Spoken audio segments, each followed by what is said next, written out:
When I was a kid, I used to think that pork chops and karate chops were the same thing.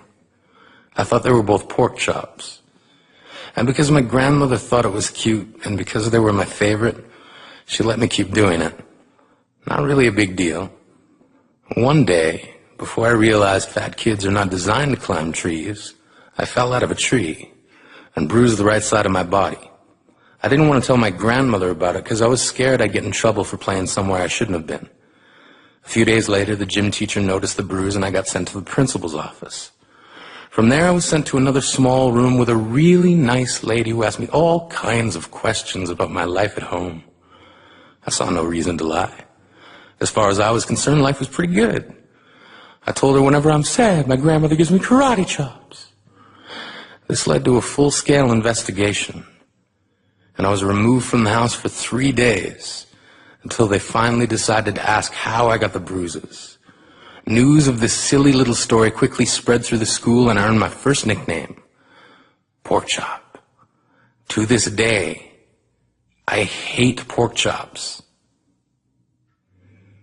I'm not the only kid who grew up this way, surrounded by people who used to say that rhyme about sticks and stones. As if broken bones hurt more than the names we got called, and we got called them all. So we grew up believing no one would ever fall in love with us, that we'd be lonely forever, that we'd never meet someone to make us feel like the sun was something they built for us in their tool shed. So broken heartstrings bled the blues as we tried to empty ourselves so we would feel nothing. Don't tell me that hurts less than a broken bone, that an ingrown life is something surgeons can cut away, but there's no way for it to metastasize. It does. She was 8 years old. Our first day of grade 3 when she got called ugly. We both got moved to the back of class so we would stop getting bombarded by spitballs. But the school halls were a battleground where we found ourselves outnumbered day after wretched day. We used to stay inside for recess because outside was worse.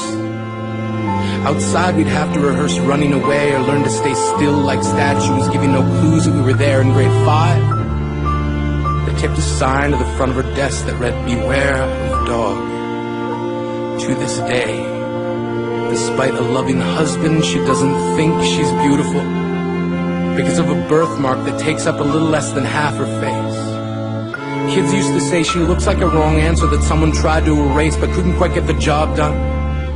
And they'll never understand that she's raising 2 kids whose definition of beauty begins with the word mom. Because they see her heart before they see her skin.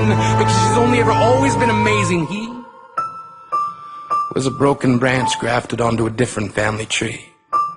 Adopted. Not because his parents opted for a different destiny.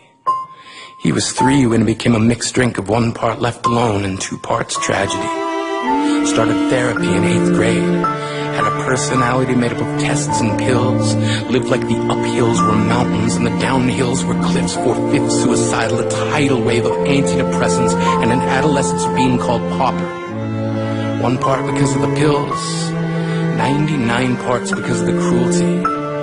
He tried to kill himself in grade 10 when a kid who could still go home to mom and dad had the audacity to tell him, "Get over it." As if depression is something that can be remedied by any of the contents found in a first aid kit. To this day, he is a stick of TNT lit from both ends. Could describe to you in detail the way the sky bends in the moments before it's about to fall. And despite an army of friends who all call him an inspiration, he remains a conversation piece between people who can't understand. Sometimes being drug-free has less to do with addiction and more to do with sanity. We weren't the only kids who grew up this way. To this day, kids are still being called names. The classics were, "Hey, stupid," "Hey, spaz." Seems like every school has an arsenal of names getting updated every year. And if a kid breaks in a school and no one around chooses to hear, do they make a sound? Or they're just background noise from a soundtrack stuck on repeat when people say things like kids can be cruel? Every school was a big top circus tent, And the pecking order went from acrobats to lion tamers, from clowns to carnies. All of these miles ahead of who we were freaks. Lobster-clawed boys and bearded ladies. Oddities juggling depression and loneliness, playing solitaire, spinning the bottle, trying to kiss the wounded parts of ourselves and heal. But at night, while the others slept, we kept walking the tightrope. It was practice, and yes, some of us fell. But I want to tell them that all of this is just debris left over when we finally decide to smash all the things we thought we used to be. And if you can't see anything beautiful about yourself, get a better mirror. Look a little closer. Stare a little longer. Because there's something inside you that made you keep trying despite everyone who told you to quit. You built a cast around your broken heart and signed it yourself. You signed it. They were wrong. Because maybe you didn't belong to a group or a clique. Maybe they decided to pick you last for basketball or everything. Maybe you used to bring bruises and broken teeth to show and tell but never told. Because how can you hold your ground if everyone around you wants to bury you beneath it? You have to believe that they were wrong. They have to be wrong. Why else would we still be here? We grew up learning to cheer on the underdog because we see ourselves in them. We stem from a root planted in the belief that we are not what we were called. We are not abandoned cars stalled out and sitting empty on some highway. And if in some way we are, don't worry. We only got out to walk and get gas. We are graduating members from the class of we made it. Not the faded echoes of voices crying out names will never hurt me. Of course, they did. But our lives will only ever always continue to be a balancing act that has less to do with pain and more to do with beauty.